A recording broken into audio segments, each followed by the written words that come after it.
Hi, everyone, and welcome to this edition of the Humans of AI, where we like to focus on the humans behind the algorithms.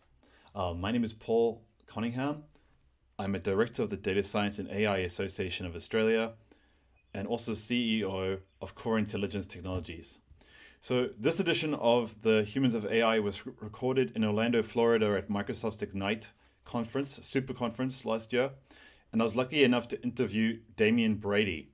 So Damien is a big advocate, or not only just a Microsoft advocate, but a big advocate for a new and emerging field in data science called MLOps. And the basic idea is the application of all the best practices from the DevOps field that's been applied to machine learning to essentially formalize the process of data science. Because for a few years it's kind of been the Wild West, and it's time to formalize now. And Damien is one of the people spearheading and leading the charge with this field. So this is a really interesting talk. There's lots and bits and pieces of knowledge for if you someone that's looking at getting started in the field of data science. There's stuff here for you. And then if you're a seasoned data scientist too, you've been doing this for many years. There's still a lot of value that you could extract out of this particular talk. So yeah, we cover the topics of Damien, how Damien got started in computer science, and then move on to what MLOps is all about. Briefly covering the topics of things such as tracking, version control, pipelines, and the production, putting your model into production process. Last but not least, we also talk about what it's like to talk at a conference like Microsoft Ignite, because I was lucky enough to interview Damien just after he had done one of these talks at like a super conference. So you can find out all about that too. Last but not least, I'd just like to say one final note that this is the final episode of the Humans of AI in this format. We're going to be changing it up a little bit soon. So this is the final season of this format of the Humans of AI. But we have some cool stuff coming on the horizon, and we'll be sharing that with you shortly. So hope you have appreciated all the content so far, and I'm really excited to share this episode of the Humans of AI with you. So without further ado, let's get to it.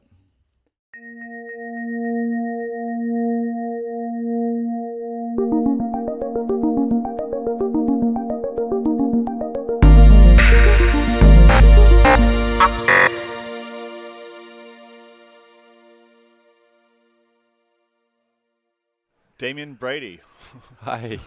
It's great to have you on the Humans of AI. Oh, thanks for inviting me. So for those listening, we just had a little interruption and had to start again, Yeah, we did. but it's all good. It's all right. Yeah.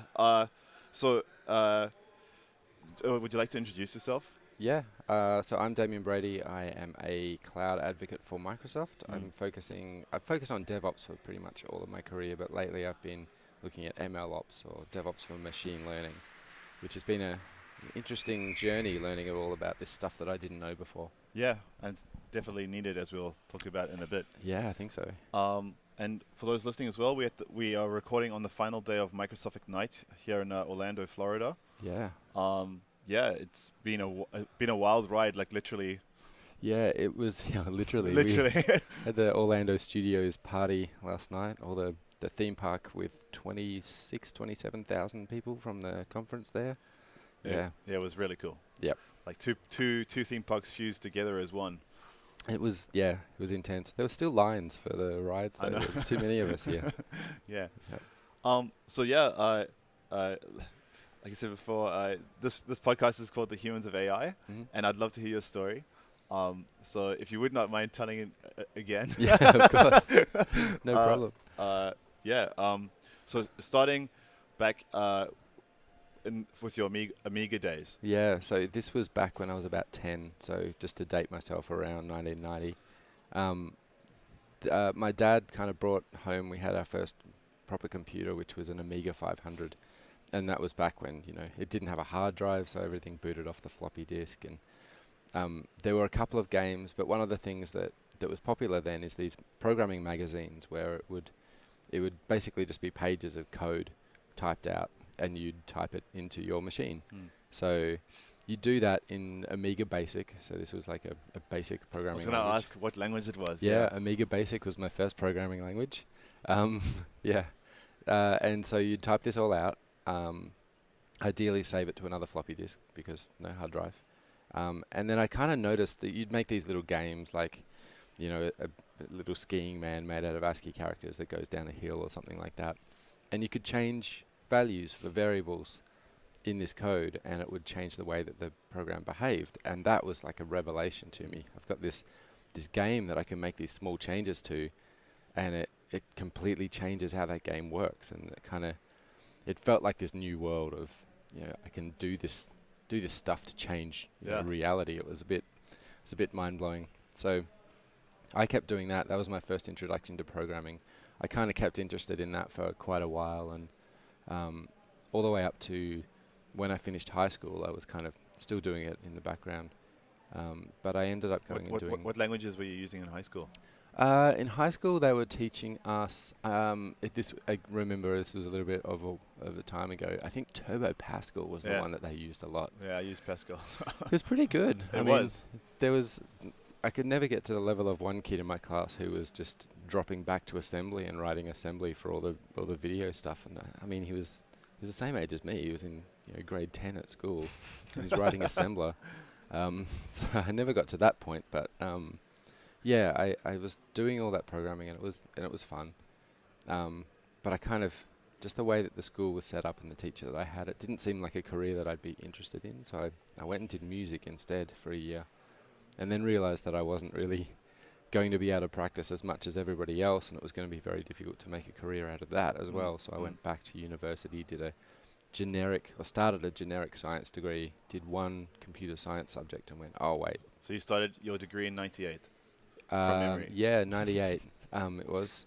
So that was when I started the science degree, did a semester of that, and then switched it all to Science is a good place to start, though. You can do so much with it. Yeah, exactly. Yeah. And I had a couple of subjects which have proven a little bit useful later on. Yep. I think there was a physics and a chemistry, which just so kind of got me back in tune with a bit of that kind of stuff. Mm-hmm. But yeah, it was a Bachelor of Information Technology, so not computer science. A little bit less mathsy than the other ones. I did do a calculus subject accidentally because somebody gave me the wrong subject code, and I almost passed that one. So yeah, so maths wasn't really my strong point, but I did finish that degree, and in the final year we did a fourth year thesis, and mine was on like Bluetooth and GPRS and like just the beginnings of being able to do like sell stuff or use the internet, I guess, on your mobile phone. That was the start of that. But one of the people I was at university with did his on deep neural networks, and he'd built a neural network for predicting football games, the results of footy tipping games. And he entered it in a footy tipping competition and he won it. And so I was like super interested. I was really into football tipping at that point, which for those listeners who aren't aware, it's you basically get together with a group of friends, put a bit of money in a pool, and then every week you guess who's going to win each of the games of whatever brand of football you want to play. And then football being AFL? Well, I was in Queensland, so it was rugby league. Yay. Yeah. Yeah. So but yeah, he built this neural network and he used it to predict the results of games. Entered in this footy tipping competition and won. So I was really interested in it at the time. I asked him how difficult it was, and he said it was easy, and then like loaded up a whiteboard with a whole bunch of like maths and multi-dimensional calculus and gradient descent algorithms and all this kind of stuff, and it was too much for me. I wasn't that person. So yeah, at that point, AI and ML just felt really inaccessible. So I kind of didn't come back to it very much at all until I worked in the job that I'm at now, which is a Cloud Advocate at Microsoft. But what did you do in the interim between then and coming back to it? So I was basically a programmer. I've been a programmer for 20 years. Awesome. I had some exposure through some like family friends and things like that to Visual Basic. So that was kind of the language I knew a bit. University, there was Java and a bit of C++ and things like that. But my first job was at Queensland Police, and I was writing. I joined basically for their first trial of a .NET team. So we were writing VB.NET. I think they switched to C# a little bit later. The rest of the company was on Java, and we were this first team to try out .NET. And that was really good, actually. That was an awesome experience because we could start from scratch, I think more so than the language.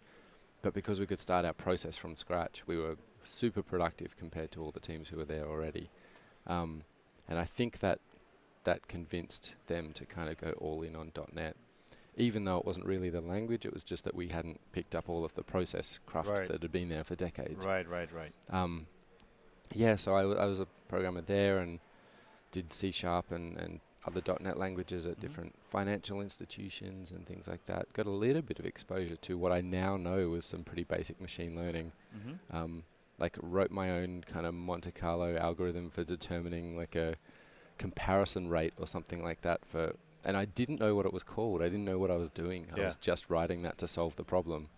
I found out later on that it was a technique that's used in data science. But so I guess I hit those points. Like I did a few of these things, but I didn't really know what it was until a few consulting jobs, and then I found myself in Microsoft. Roughly when did you join Microsoft? I joined about June 2017, so it's only been 2.5 years nearly. Killing it, mate. Yeah, it's an amazing job. Yeah. They fly me places like here to give talks on things like that. Give me a lot of space to learn the things that I think people are going to need, to know how to do later on. So that which is how I kind of got into this MLops space. Yeah, cool. All of my experience and kind of consulting and stuff had been leaning towards DevOps. That whole process of getting an idea into code and then safely into a production environment, and then all the processes required to do that. All the best of practice. Best practices, the ideas behind what you're trying to do and why, and then deep down in the weeds, you can look at the products that can help you do that and the techniques for writing code. Like your architecture of your software itself can definitely lend itself to doing those things better. All of those good programming practices, and then I was spending a bit of time with the machine learning people because in my team, so the cloud advocates who focused on machine learning and AI, and realized that process and all of that work that we would be doing in software development hadn't really made its way across to data science very much. So what is the genesis between, like, when did the light bulb go on? Like, I need to apply this DevOps stuff to machine learning. What, like, was it through talking to data scientists? Was it through your own experience at Microsoft? It was mainly talking to other data scientists. So I was having a lot of conversations with Seth Juarez, who is another cloud advocate at Microsoft. And he actually has a master's in computer science focusing on machine learning as well. And so I was talking to him about it. He's an amazing communicator. He was basically just the face of Channel 9 at Microsoft for a while. And he was explaining to me what machine learning was and how the process worked, and then asking questions like, so what do you use for source control? Because it seems, if you're using Jupyter Notebooks or something like that, it seems like that could be problematic because you're saving the output as well. How do you automate the deployment of those things? And he's like, they don't really do any of that stuff in a lot of cases. Like that process is, I don't know, you build the model on your own machine with your own data or your own cluster of training machines, and then you end up with a model and then you email it to someone. Like, well, that's like, if this is becoming more accessible and it's going to be used in more and more companies. Which it is. Yeah, it seems like the area is ripe for, like, okay, how do we actually control this, and how do we what was your first gut reaction to when Seth told you that? As a seasoned or veteran programmer. I think I was originally surprised, but only for a fraction of a second, and then I was like, I guess that makes sense. Because data scientists and machine learning experts aren't programmers necessarily. Like, it's a different problem space and it's a different specialty. And I'm always very clear. I'm not a data scientist. I understand it enough to kind of talk about what happens, but like nobody should hire me to do their data science at this point. So yeah, I know that it's a different specialty and a different set of skills, and that's perfectly fine. But there's also this process, and more of these predictive models and things are being embedded in applications. So getting them out into production safely and being able to tell whether you're delivering value with this model is super important. And I know about that stuff. Like I know how to run these processes to do that. So it was a case of kind of learning where the differences were and how to apply this stuff. And I think I've kind of been working on it, I guess, in one way or another for about the last year, starting with kind of understanding how people do this stuff in practice, and then how do I apply the stuff that I know about with DevOps? How do I apply that? What does apply and what's different? And Okay, cool. How to do those things. So, if it's all right with you, would you mind walking through the sort of steps as you see them to what the best practices for MLOps as it's currently been framed? Okay, I think it's worthwhile doing that through. Well, I can only really do it through the lens of DevOps. So if you talk about that process of planning the work, they usually do planning the work, then you do your writing, you write your code, and you run your training, and then you test, and then you deploy to a staging non-production environment. There's a lot of techniques there, and then monitor what's happening in production and come back. So if we start at the beginning about planning the work, actually tracking the work that the data scientists are doing, so the experiments that they're running, the metrics behind those experiments, and then the performance of those experiments, and having that stuff available so that if somebody else comes into the team to work on that problem, they're not repeating the same mistakes. You know, maybe the data scientists tried a particular algorithm because they thought that might work with the data that they had, or worked out that a particular set of data that they were trying to use is just not fit for doing that work. If that stuff's not documented as we tried this, we completed that experiment, and that experiment didn't work. It's important to have that traceability. And this comes back as well. If that model ends up going all the way into production, it's good to be able to go back and say, well, this was the experiment that we were running, and this is why we were running it, and the data that we used, and all that kind of stuff. So that's kind of tracking the work, which I don't think happens so much in data science. A lot of the time, it's just this goal at the end, and what you're doing day to day isn't really tracked. So I think that needs to be in part of that process. Source control is a big thing as well. I think pretty much everything should be in source control, and I'm not just talking about the Python or R code or whatever you use to do the training, but in DevOps we talk about infrastructure as code. So actually being able to declaratively define the environments that your software will run on. So I need this operating system, this version of Python, these dependencies, this type of hardware, all that kind of stuff. Those can be defined not just for the production environment, for the inferencing environment, but they can be defined for the training environment too. To say, if I'm going to train this stuff, I need these Python libraries, I need this version of TensorFlow, I need this is the environment that I know to train. So if that stuff can be defined in a file that's in source control, that's really important. And then the code itself in source control. And that also means I went down this deep rabbit hole at one point about how to get Jupyter notebooks working really nicely in source control. And I need to write it up into a blog post, but I kind of came to the conclusion that the thing that should be in source control, ideally, should be just the code that's in your Jupyter notebook. Even if it's just a whole bunch of, essentially, a script where it's just calling stuff. Yeah, so one of the techniques I've seen that is quite effective for some people is having like a pre-commit hook in Git. So when you say, I've made this change, all right, I'm going to push that change up to the server so that everybody has access to it. You're just working with that Jupyter notebook. It will export an HTML file with all of the output, just in case you want to share that, and it'll include that in your commit. And it will also just strip the outputs from it and put that in a straight Python file. And I'm talking about Python here because that's what I use. Yep, sure. And so you can do that with, I think it's nbconvert, which is like a command line thing. Mm. So you end up with, here's what it looked like when I ran it on my machine as a new file. And also, here's the automated, like here's just the Python. So I can just run that script if I want to do it in a pipeline. Mm-hmm. And then strip the output from the Jupyter Notebook, clean it, and then commit that. So the Jupyter Notebook's always going to be clean. It's just going to be the input. You have the output from all the experimentation you were doing, and you also have a script that you can run as part of your pipeline.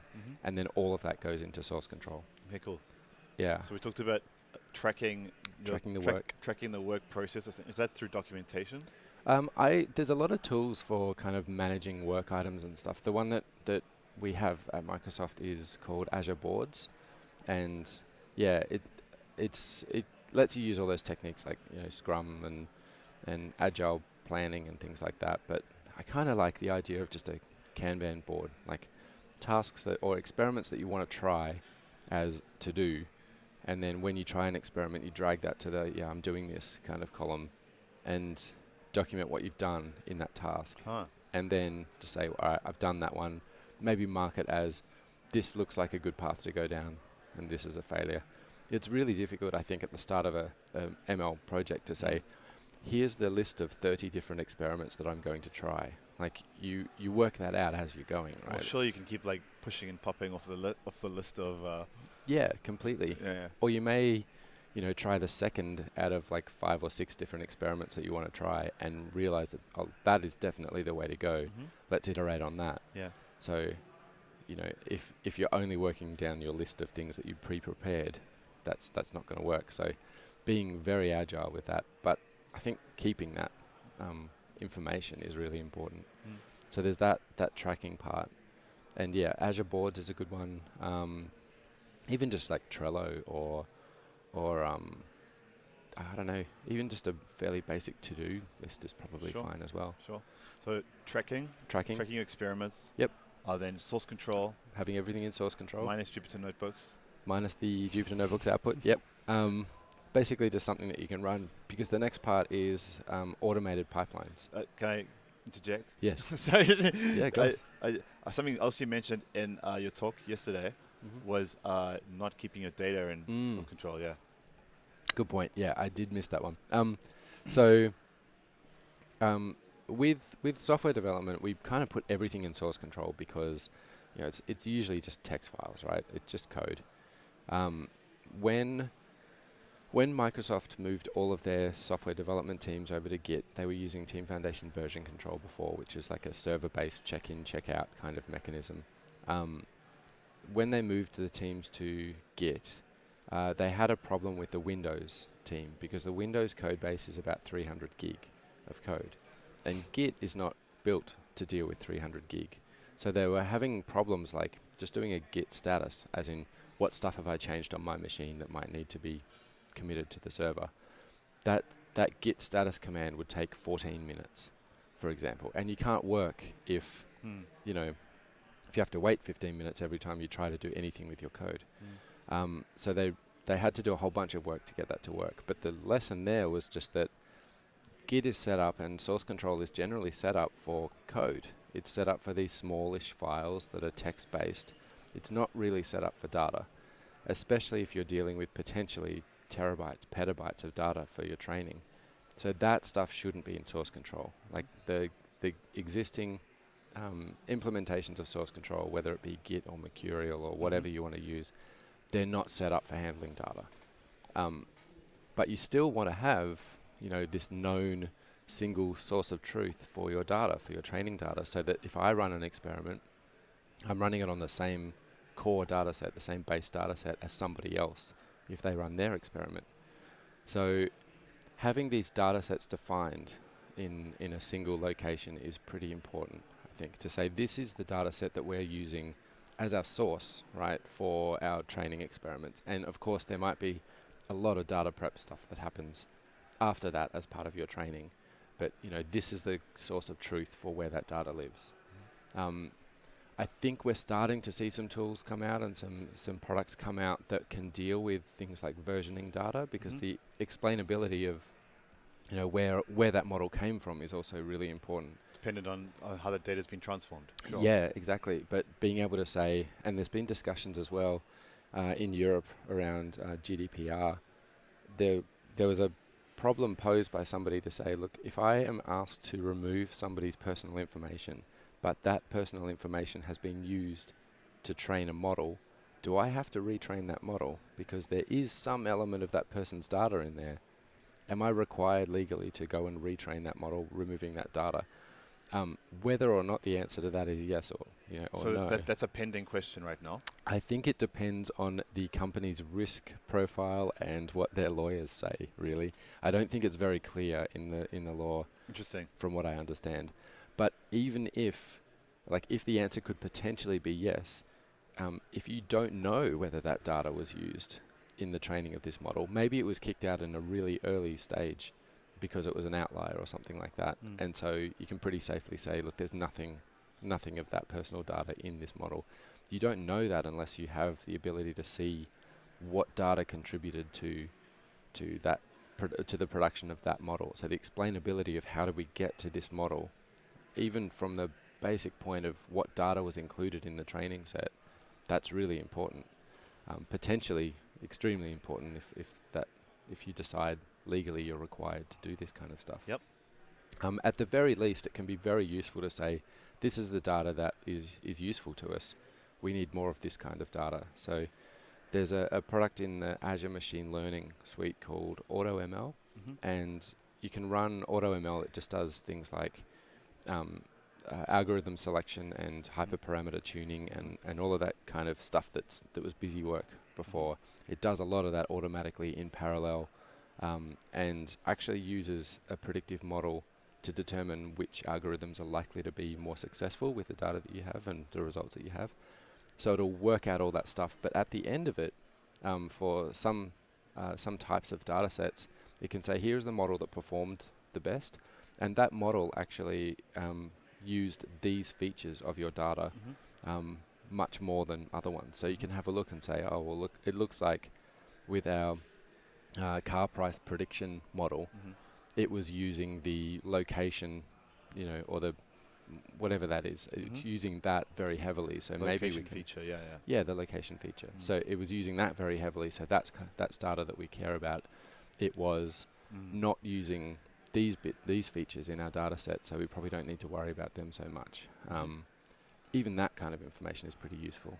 And that's going back to tracking transformation of the data and essentially at the end. Yeah, definitely. Cool. So we talked about keeping track of your experiments, and you've mentioned a whole variety of tools, which is awesome. People to check out after this. Yep. And now version control. Version control, yep. Git has kind of won that battle, at least with source code. I don't really know. I don't have the best suggestions for versioning data at the moment. I know that Azure Machine Learning has the concept of data sets, which is kind of good for identifying this is the data set that's being used for training. Even like this is the data set that we're getting from production that's running through that model.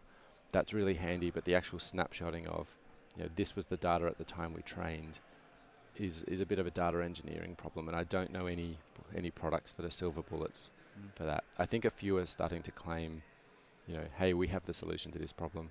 I think you showed me one, was it Palantir? Yeah, just before. Yeah, just before has a product that, you treat your data like code, which is very appealing. I haven't used it, so I haven't really worked that out. But yeah, being able to control, look, this is the data that we're using to train, and this is all the code that we need to train that model, means that you get at least repeatability, and you can verify that this is what's happened. Yeah. Okay. So those are two things. Is there anything else?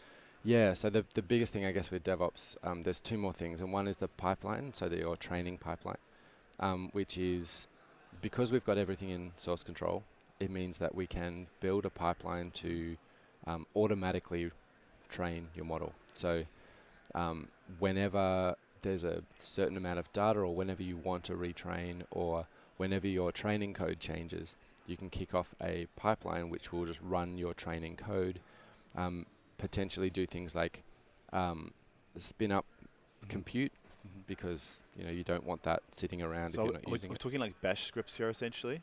Yeah, it could be bash scripts. The ones that I've been working with lately are just Python. So you have a Python script, Right. or even a series of them. So part of this is about the workflow, right? You 100%. you have a number of different steps. So you might have some data transformation steps, a step to do some feature selection, one that does like a train of a subset of the data to get a base model or something like that. And so you have these steps basically that you run through, and in the end of that pipeline, ideally you want a model that is essentially portable. So it might be an Onyx file, or it might be a TensorFlow model. It could be, I don't know, any number of these things. And that file is the result of your training algorithm. But all of that pipeline, you should be able to say, right, start it, and then at the end, however long that takes, you get a model at the other end. And there's no manual interaction apart from at the start and at the finish. And if you can do that stuff automatically, it means that you can even implement things like automatic retraining on data drift, or automatic retraining periodically, because you know that every week you add new products to your catalog. So every week maybe you just need to retrain over the same data, over the different data, but the same algorithms, and get a new model and put that model into production. So just using a pipeline end to end, and the whole time tracking again your changes to the pipeline, I guess. Yeah, exactly. Yeah. And if you have all of your stuff in source control, then that becomes quite easy, because you 100%. Have the history of all the changes. So yeah, that's an important part. And then when you have that model, this is the second part of this. How do you deploy that model to a production environment if it's being used in your software? How do you deploy that to a production environment in a safe way that ensures that that model is actually providing better value than the previous one? And all of those techniques about deploying things safely are things that we do in software, in DevOps already. So, and all of those, I think, apply almost completely one-to-one. I don't think there's any changes that are required because you're using machine learning. Things like canary deployments, where you might deploy the model to a very small subset of your customers, make sure it's still working and still performing. And would you consider this is not part of pipelines anymore? Is this the fourth item? Yeah, I mean, it's the deployment pipeline. I'm kind of still pipelines. Yeah, I'm kind of separating, I guess, the training pipeline and then your deployment pipeline. Right. Cool. So I guess they're two separate things, really. Yeah, cool. Of course. Because you can train and then only want to deploy some of those models potentially, or you might want to train a model and then repeatedly deploy that model to new locations. So having those two pipelines as separate things is important. So yeah, all of those things are feature flags in your software to say, if somebody's in my canary group, then point them at this version of the model, and if they're everybody else, point them at the older version. And even things like A/B testing. So if you have two models and you're not quite sure which one's going to perform better in production, put them both in production and then split your traffic, and then monitor whatever you consider success. So the easy kind of example there is like a recommendations engine. So you might have all of your products there. Somebody buys a product and they are given a bunch of recommendations. So the value there would be what's the click-through rate, but even things like, are people purchasing the recommendations that I'm suggesting? And then you can just compare these two bits of traffic to say, well, even though this new model that we've got seems to perform better on our test data, in the real world, people aren't actually buying those products more often. So let's ditch that one. Let's try another idea. And that allows you to kind of close that loop and go back to your experiments and say, well, based on that, I don't think that feature that we've added to it is actually providing any value. Let's do another experiment using this other feature, or let's strip that from the data set, the training data set completely, and see how that performs. And so you can get this kind of relatively tight loop of running the experiments. It automatically goes through the pipeline to build a model, and then your deployment pipeline puts it in there so you can test that experiment, test that hypothesis, and then feed that back into the work that the data scientists are doing. So you've really kind of implemented DevOps over a machine learning project then. You've got that cycle of delivering value to production and working out whether it's valuable, and then feeding that back into the work you're doing at the start. Yeah, closing that loop is really important. Cool. Yeah. So we talked about tracking. Yep. Version control, pipelines, Mm-hmm. and you said there was one other thing. Yeah, I kind of blended into it there, which is the production monitoring Right. stuff. So once it's in production, what is happening in production? Have you heard of things like it's kind of similar to unit tests, where in like traditional programming you write it like a whole bunch of test cases to test conditions. You can kind of do the same with data, so you have like test data sets. Yeah, definitely. And I think that should ideally be part of the pipeline. Data unit tests, I don't know what you want to call it. Yeah, I'm not sure. I guess yeah. unit tests, I think of them as testing one thing in isolation, so I think it probably fits. You put in like a piece of like, I don't know, say for example, you're trying to predict the house prices or something, and you in your feature, you deliberately put a nan. Yeah. Or something. Yep. And I think that stuff is useful in your pipeline. So we do this in DevOps. We call it a technique called shift left or shifting left, and it means that if there's a problem, you want to identify that as early as possible in your idea to production kind of pipeline or process. So if you write a bug in your code, it's much cheaper to fix that bug if it's just on your machine while you're writing it. If it gets all the way through to being in a build or in a version of that application that gets deployed to production, then it's way more expensive to fix that problem. The same thing would happen with machine learning, and even more so. Like if you have a long training run that costs a ton of time and a lot of money, and it's going to be derailed because you've got bad data, you want to be able to test that data as early in that pipeline as possible. So ideally, well before you do your training run. So one of the earliest steps in that pipeline should ideally be whatever unit test or however you want to name them against the data that you're going to be training on. So, step one, let's run all of these queries and make sure that the results we get back are what we want. Okay, we're pretty confident that the data looks the way we want it to look. Now let's kick off a training run or something like that. So that's a really good point that you raised. That kind of testing early in that pipeline is really important. Awesome. Yeah. Cool. So cool. A lot of tools and tips there for people that want to formalize their process, I guess. Yeah. Sweet. So the other thing I wanted to talk to you about was your experience here at Ignite. Yeah. You were a speaker talking about MLops yesterday. How was it preparing for that? Yeah, it was great actually. So that team, the way that our sessions have kind of been set up is these learning paths. So there's it's basically 5 sessions that kind of build on that same theme. I think it's really cool. Yeah. We experimented with it a couple of years ago, the advocacy team, and had a lot of success. People would say, well, I care about this particular topic, and then they have that continuous kind of flow with the same company, the same fictional company, the same kinds of problems, but solving them in lots of different ways and exploring all the different options that there are. When you open with your talk and you're talking about Tradewind, Tailwind Traders is I actually wrote it down. I was like, oh, I'm going to check this out. But then halfway through, I was like, all right. They're fake. Yeah. It's a real registered company though. It's an interesting thing that Microsoft does. They're like, they go and register it. Yeah, because you don't want somebody else to have that company, and we're talking about all the things that they're doing and all the mistakes they've made, and right. It's not real. So there's actually on Wikipedia, if you're interested, there's a list of Microsoft registered companies that are used for demo purposes only. It's fascinating. There's quite a few of them. I actually have a Contoso shirt, which is one of their more famous kind of fake companies. Did not know any of this, but yeah.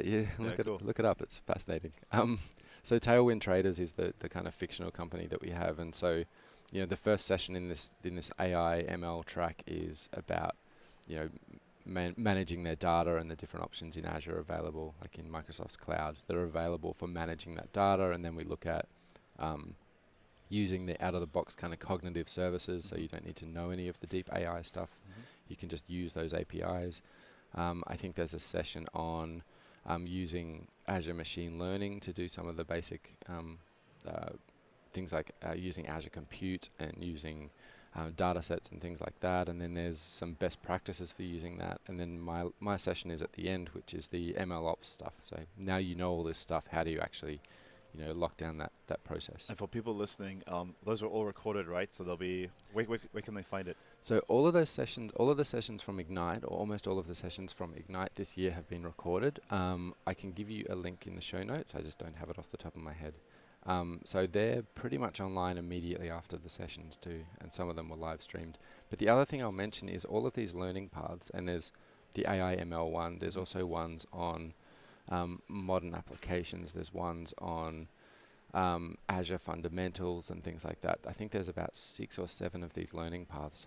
We're doing them all at events called Microsoft Ignite the Tour, and that's going to be at 30 different cities around the world. Yeah, it's coming to Sydney. I'm going to be February 14th. February the 14th. Yeah, Valentine's Day event. Yeah. So it's the same sessions that we're doing at Ignite, and we'll keep tuning them as we go. But that same kind of learning path. These events are free as well. You just need to register, and they're really well run. Like they're not as big as Ignite. They're not 26,000 people, but a couple of thousand people, several learning paths, some extra sessions around them. And yeah, if you have a look, Microsoft Ignite the Tour, if you're not in Australia as well, they're all over the place. 30 different cities, I think. Yeah, cool. Yeah. And finally, just to kind of wrap it up, have you your experience at Ignite? How have you found it so far? Interacting with people, preparing for your talks. It's been hectic.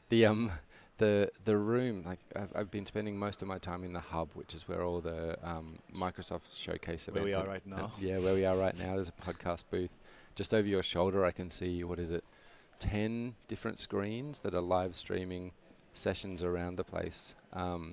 Behind me, I think they're packing it up now, but it's the sponsored area and the Microsoft showcase area. In front of me as well is the Microsoft Ignite live stage, so they were doing live streams of interviews with people and things like that.